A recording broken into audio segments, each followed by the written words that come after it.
These are the top 20 best plays by T1 at the first ever Esports World Cup. As T1, you can see positioned to try and take this one down, and they're going to be fighting for the death for this one. As let's see who's going to be able to take it here. Shun taking some poke damage, and these Void Seekers also starting to do a fair bit as well. The rotation around from the Zeri, but the Dragon is down very, very low. There's a Killer Instinct. They take down the Jungler, but can they win the fight is the question. That's the Dragon secured for T1. Carrier is just taking Bin for a ride, and the rest of BLG are just melting. Now the top laners are going to do battle. Yeah, Bin's going to win those as he walks into melee range of the Cassante. Still, it's going to be a one-team fight, and still... As T1, on the way to the wallets, you could really feel it. Shun just trying to back away, get some healing. They're going to start the Baron. It's going to have to be a clean engage from On. Yeah, there's the flash forward from On. Speaking of which, True Shot Barrage over everyone as Zenith played into the backline just to try to get rid of them. And now Gumayusi, that Killer Instinct really working out. Faker dashing in. It's a little bit split, but it's working as Gumayusi flashes over the wall. There's the double kill. T1 dealing with Bin on the top side. Zeus not going to be falling this. No follow-up onto that one as now T1 cut their losses, move back into their jungle.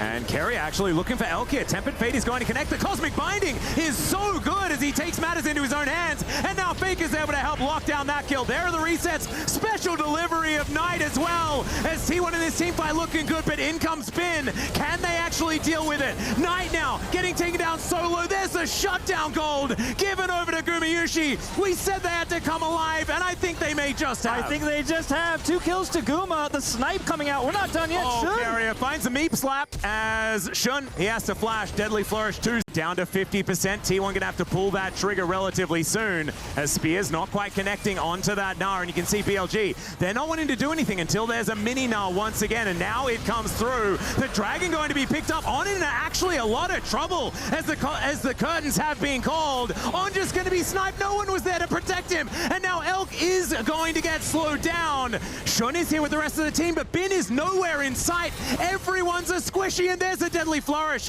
onto the Nidalee. Now the teleport's coming in. Bin's going to be able to join the other 3.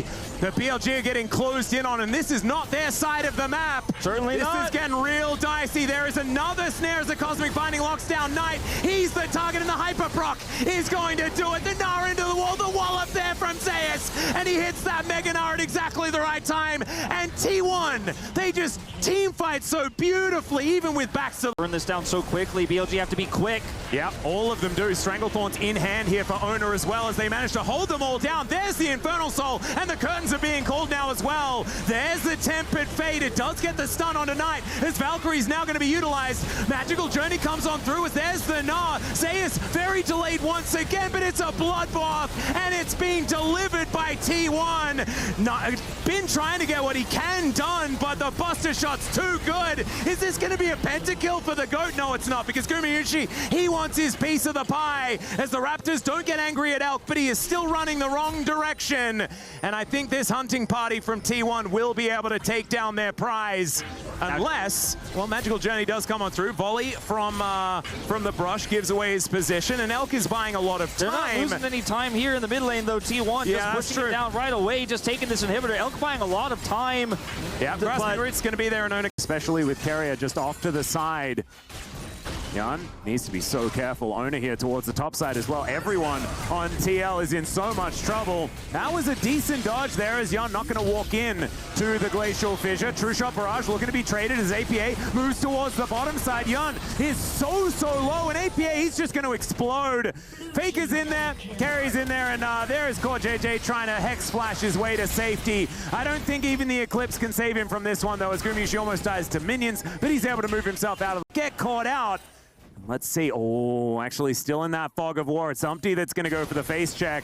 And he can, because he is a big tanky tree. He's flashing. There are 4 members of T1 up here, Umpty. I don't know whether this is really what you wanted. He'll be taken down. Gumayusi grabs that kill. And now the teleport's in from Zeus at the same time. They want even more off the back end of this one. Still, APA does massive amounts of damage. The all-out comes in, and the ulti's there from Yun as well. Let's see whether they can actually answer as the extender beam splits up the fight. Great flash from APA as Owner tries to get that Vault Breaker through. He doesn't have cease and desist, but here's the Weaver's Wall. It's split off the fight completely, and APA, he'd have to invest the rocket jump if he wants to get on over. Both of the tanky members from TL were eviscerated, and now T1 have so much momentum. One of them being an Infinity Edge. That's a pretty cool one. And so now TL moving towards this Baron pit once again, and I think that we shouldn't be fooled. They are still very, very strong in this game, and they are starting off this Baron. He could just lock them out with his ultimate as well. They don't have a lot of vision, though. Faker's going to TP in. Yeah, they do get the teleport, so TL already a bit up in this particular situation. Are they going to flip it, though, is the question. A cease and desist, and he manages to take the Baron and flashes out and says thanks for the leash. Yeah, this was a really rough call here for TL. There's so much DPS in these fights. They need to get themselves together as the Weaver's Wall comes on down.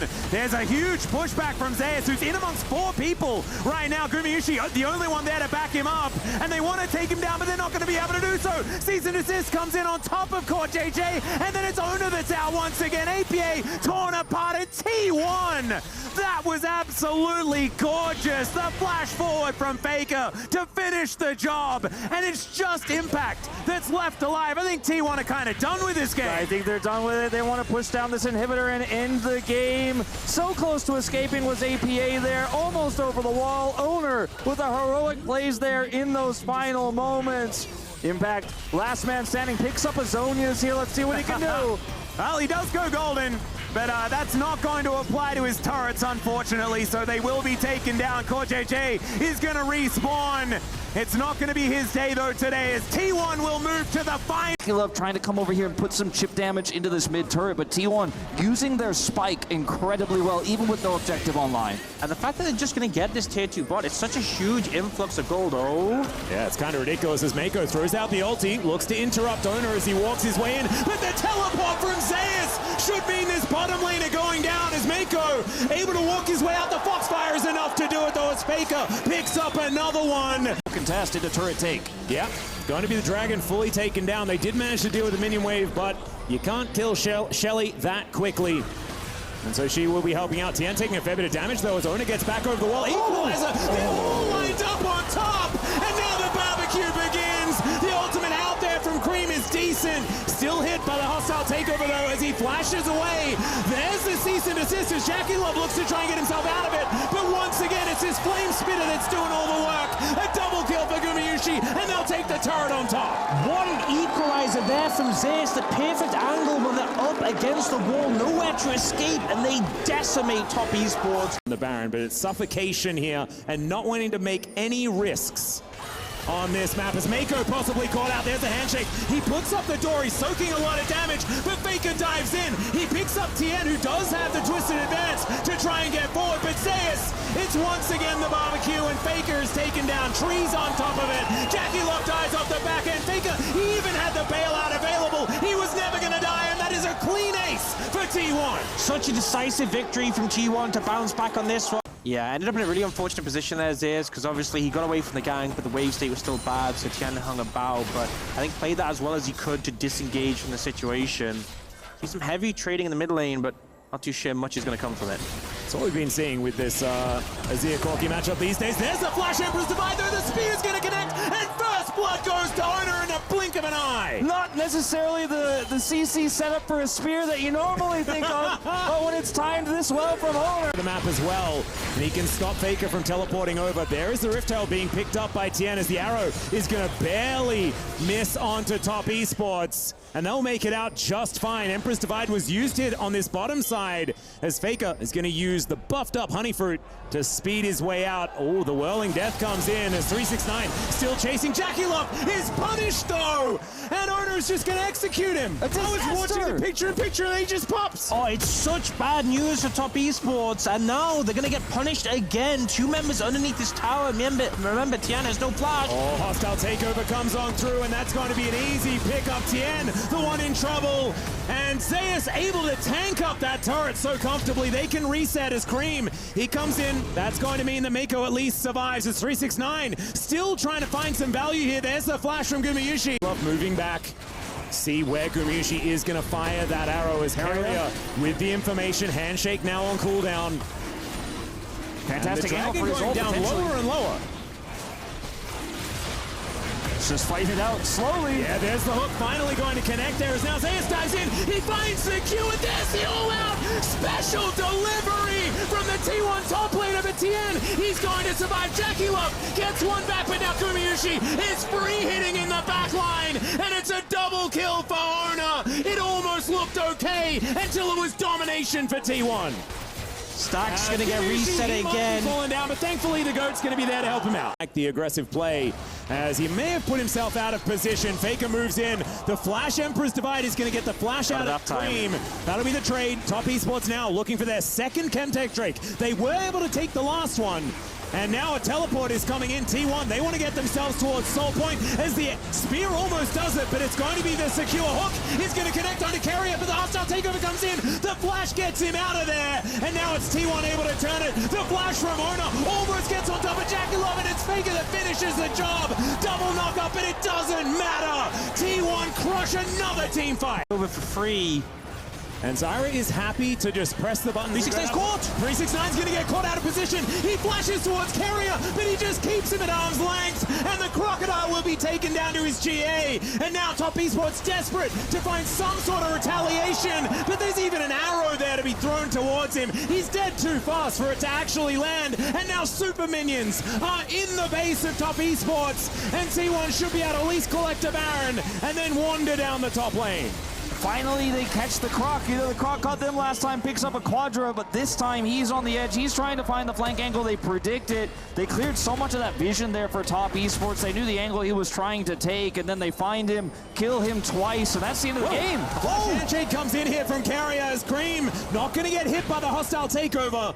And so will keep himself alive. Now down, all the inhibitors going to be down. There is one Nexus turret left available. And T1 should be able to get rid of that one as well. There's the knockoff from Dracula, but he cleanses and flashes, gets himself out of the way. Still Zeus gets on top of the Draven, and the Nexus will just explode. T1, match point here at EWC. All of mid before they do anything else. Cream pretty dangerous with this burst damage. We mentioned the item spikes that did come in. Zeus on a flank angle. It's looking pretty scary as well. If they can get behind the tree line, so to speak, that's Tien's going to put up. This could be big, and there it is!